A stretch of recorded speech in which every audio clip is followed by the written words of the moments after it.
ఏం కాదు అడుగు.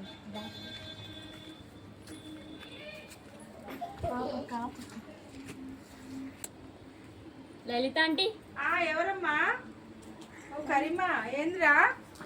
ఏంది కరీమా? పూలు కావాలండి. ఏం పూలమ్మా? గులాబ్ పూలు అండి. రండి. ఎందుకు ఎక్కడికి వెళ్తున్నారా? బర్త్డే కోసం. అవునా, సార్ బర్త్డే అన్నారు. కరీమా రండిరా. రండి. ఎక్కడికి? ఇక్కడికే అమ్మా, పూలు కావాలన్నారు కదా, ఫ్లవర్స్. బర్త్డేకి వెళ్తున్నారా మీరు అందరూ? గులాబీ ఫ్లవర్ కావాలని వచ్చారా? ఏ సార్ బర్త్డే? లోకేష్ సారా? అవునా, లోకేష్ సార్ కూడా చాలా మంచివాడురా. మరి ఫ్లవర్ అడగడానికి ఇంత బాధ ఏంది? మంచిగా వస్తే ఇస్తాగా మీకు, ఫ్లవర్ ఇవ్వనని అంటానారా? బాగుంది. రెడీ అవుదాం ఇక. Bye bye.